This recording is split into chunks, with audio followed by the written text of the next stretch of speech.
राजीव, आज जरा पार्टियों के विनिंग प्लान की बात कर लेते हैं। जैसे बीजेपी ने प्लान 50 बनाया है, बड़े चेहरों को मैदान में उतार दिया है।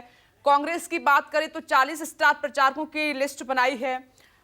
अरविंद केजरीवाल अपने वादों के साथ आगे बढ़ रहे हैं, लेकिन सवाल यह है कि क्या इस विनिंग प्लान से बात बनेगी। और दूसरी तरफ इसके साथ साथ हम देख रहे हैं कि ये सब बातें पीछे छूट गई। जैसा कि आप स्टार्टिंग में कहा करते थे इसी डिबेट में कि विपनेश देखिएगा आते आते ना सब बदल जाएगा, मुद्दे जो गुजरात के हैं वो पीछे रह जाएंगे।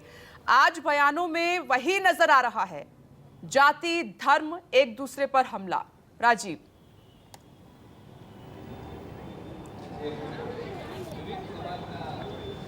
देखिए विपनेश, अभी कहाँ चुनाव प्रचार शुरू हुआ। अभी अमित शाह और प्रधानमंत्री नरेंद्र मोदी की रैली होने दीजिए, फिर देखिए कि मुद्दे कैसे बदलते और गुजरात का चुनाव किन मुद्दों पर होता है बाद में जाते जाते। और अभी कांग्रेस पार्टी का प्रचार भी उस तरीके से शुरू होने दीजिए। जहाँ तक आज हम बात कर रहे हैं, अब धीरे धीरे पहले चरण का नामांकन खत्म हो गया। अब बहुत स्थिति क्लियर हो रही है किस सीट पर कौन कौन लोग हैं और किन के बीच में लड़ाई होगी। पहली बात तो ये है कि अगर पार्टियों के हिसाब से देखा जाए विपनेश, तो आम आदमी पार्टी के लिए पहली इंपॉर्टेंट चीज़ ये है कि ईशुदान गढ़वी को जब उन्होंने सीएम उम्मीदवार घोषित कर दिया है, तो उसके बाद वो लड़ाई में ज़्यादा मजबूत होकर उभरे हैं या वो लड़ाई कमज़ोर हुई है। ये एक बहुत बड़ा महत्वपूर्ण पहलू है, क्योंकि आम आदमी पार्टी में जिस तरीके से सीएम पद का उम्मीदवार घोषित किया गया कि लोकप्रिय वोटों के आधार पर सर्वे कराया गया, उनका अपना सर्वे था और उन्होंने उनको घोषित किया है, तो इसके बाद जो आम आदमी पार्टी का जोर शोर उसके पहले था वो अभी बना है, बढ़ा है या घटा है, ये बड़ी इंपॉर्टेंट चीज़ है। दूसरी बात यह है कि आम आदमी पार्टी गुजरात में तीसरी शक्ति के तौर पर पिछले चुनाव में स्थापित हुई है। वो अपनी देखिए, चुनाव स्थानीय नगर निगम के चुनाव जो होते हैं वो अलग मुद्दों पर होते हैं और विधानसभा का चुनाव बिल्कुल अलग होता है। आप इसका उदाहरण खुद आप देखिए कि दिल्ली में ही जब केजरीवाल 67 सीटें जीते थे, उसके 2 साल के बाद ही चुनाव हुआ एमसीडी का और बीजेपी ने ज़बरदस्त तरीके से एमसीडी चुनाव में जीत हासिल की। उससे लगा कि बीजेपी का जो 2 साल में चार्म अरविंद केजरीवाल का ख़त्म हो गया, लेकिन जब फिर विधानसभा के चुनाव हुए तो फिर पटखनी दी अरविंद केजरीवाल ने। तो दोनों चुनाव अलग अलग होते हैं। स्थानीय निकाय के चुनाव में जो वोट आम आदमी पार्टी को मिले, उससे उसकी गुजरात में चर्चा हुई और उसकी वजह से उन्होंने बहुत धमक के साथ यहाँ पर चुनाव लड़ना शुरू किया। तो मुझे लगता है कि अरविंद केजरीवाल का जो पहला लक्ष्य है वो गुजरात से पूरा हो जाएगा, यानी 6% से ज़्यादा वोट उनको मिल जाएंगे और वो राष्ट्रीय पार्टी के तौर पर देश में एक राष्ट्रीय पार्टी आम आदमी पार्टी बन जाएगी। अब सीटों में और लड़ाई को देखिए, ये मैं अभी भी कह रहा हूँ आपसे कि ये चुनाव जो गुजरात का है वो बाइपोलर ही होगा। ये दो के बीच में ही होगा। तीसरी शक्ति जो होगी वो निश्चित तौर पर उखड़ जाएगी और उसके सीटों की संख्या 10 से कम रहेगी, डबल डिजिट में नहीं रहेगी। इस तरह का गुजरात का रुझान है। अब बात आती है भारतीय जनता पार्टी की। मैं हमेशा कहता हूं कि गुजरात में भारतीय जनता पार्टी कितनी मजबूत है ये गुजरात में आके ही आपको पता चलता है। लेकिन इस बार भारतीय जनता पार्टी में एक अलग और अजीब बात हुई कि कमलम, जो कि उनका भाजपा का कार्यालय है, राज्य का मुख्यालय है, वहाँ पर इतने तगड़े विरोध प्रदर्शन हुए। ऐसा कभी इस तरह से टिकटों के बंटवारे के बाद भारतीय जनता पार्टी के मुख्यालय पर इतनी बड़ी तादाद में इतने लोगों ने टिकटों का विरोध किया हो, ऐसा नहीं हुआ है। 160 सीटों पर भारतीय जनता पार्टी ने अपने उम्मीदवार उतारे हैं। 38 उम्मीदवार उन्होंने बदल दिए हैं, नए उम्मीदवार दिए हैं। अभी 22 उम्मीदवारों का नाम आना बाकी है। तो भारतीय जनता पार्टी में जो विरोध और बागी, अभी देखिए मधु श्रीवास्तव जो कि 6 बार के विधायक हैं, उन्होंने अभी कल ही बयान दिया है कि मैं तो नरेंद्र मोदी की वजह से भारतीय जनता पार्टी में आया था, अमित शाह की वजह से भारतीय जनता पार्टी में आया।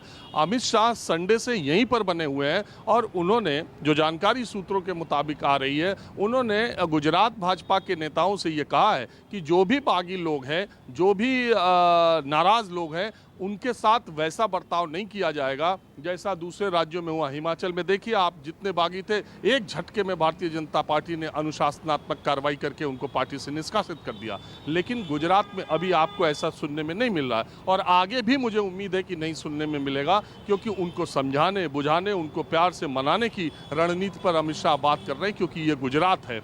यहाँ पर उनका दूसरे तरह से प्रधानमंत्री नरेंद्र मोदी और अमित शाह दूसरे तरह से भारतीय जनता पार्टी को टैकल करते हैं। तीसरी बात यह है कि संगठन के तौर पर भारतीय जनता पार्टी इतनी मजबूत है, क्योंकि आप सरकार जब किसी की लगातार रहती है विपनेश, तो ये स्थिति आती है कि वो जमीन पर और उसका संगठन भी मजबूत होता है, सरकार के अपने फायदे होते हैं, तो उससे जुड़ने वालों की संख्या भी होती है। लेकिन 27 साल लगातार अगर कोई आदमी रहे और भूपेंद्र पटेल जो उनके मुख्यमंत्री हैं, ऐसा कोई करिश्माई चेहरा वो नहीं है जिनके लिए कि गुजरात उनको वोट दे। ये सारा मामला प्रधानमंत्री नरेंद्र मोदी का है। जो डिफरेंस कांग्रेस पार्टी, आम आदमी पार्टी, बीजेपी में है, वो सिर्फ नरेंद्र मोदी का चेहरा है, जिसकी और अमित शाह की संगठनात्मक क्षमता है जो बीजेपी को अलग करती है। लेकिन बीजेपी में टिकटों के बंटवारे के बाद हुए घमासान बीजेपी के लिए चिंता की बात है। तीसरी बात यह है कि इसमें कोई शक नहीं है कि भारतीय जनता पार्टी का भी कुछ प्रतिशत मत आम आदमी पार्टी ने शहरी इलाकों में पिछले चुनाव में पाने में सफलता पाई है। ये भी देखिए, आज ही इलेक्शन हो गया और 2022 ही अंतिम इलेक्शन है, ऐसा नहीं है। आम आदमी पार्टी 27 में भी लड़ेगी और पता है कि आम आदमी पार्टी ने पंजाब में क्या किया है, तो उसी तरह से गुजरात में इस बार का उसका उभार 2027 के लिए क्या होगा। और तीसरी बात है कि कांग्रेस पार्टी ने जिस तरीके से हिमाचल में लड़ाई को दो तरफा बना दिया, अब पूरी कोशिश कांग्रेस पार्टी करेगी कि गुजरात का पूरा चुनाव बाइपोलर हो और उसमें भारतीय जनता पार्टी के सामने कांग्रेस ही दिखाई दे। उसके लिए उसके पास 2-3 मुद्दे बहुत बड़े हैं। देखिएगा आने वाले दिनों में बिल्किस बानो का मुद्दा कांग्रेस पार्टी उठाएगी और आम आदमी पार्टी से उस पर सवाल पूछेगी और तमाम वो बातें कहेगी कि आम आदमी पार्टी जो है वो किस तरीके से चुनाव लड़के बीजेपी विरोधी या मोदी विरोधी वोटों का बंटवारा करते हैं। ये बातें वो ज़्यादा जोर शोर से कहेंगी। अब मोदी विरोध का जो वोट है उसमें बंटवारा होता है या भारतीय जनता पार्टी के जो वोटर हैं वो भी कुछ परसेंट टूटते हैं। 27 साल की जो लंबा वक्त है उससे एक एंटी इनकम्बेंसी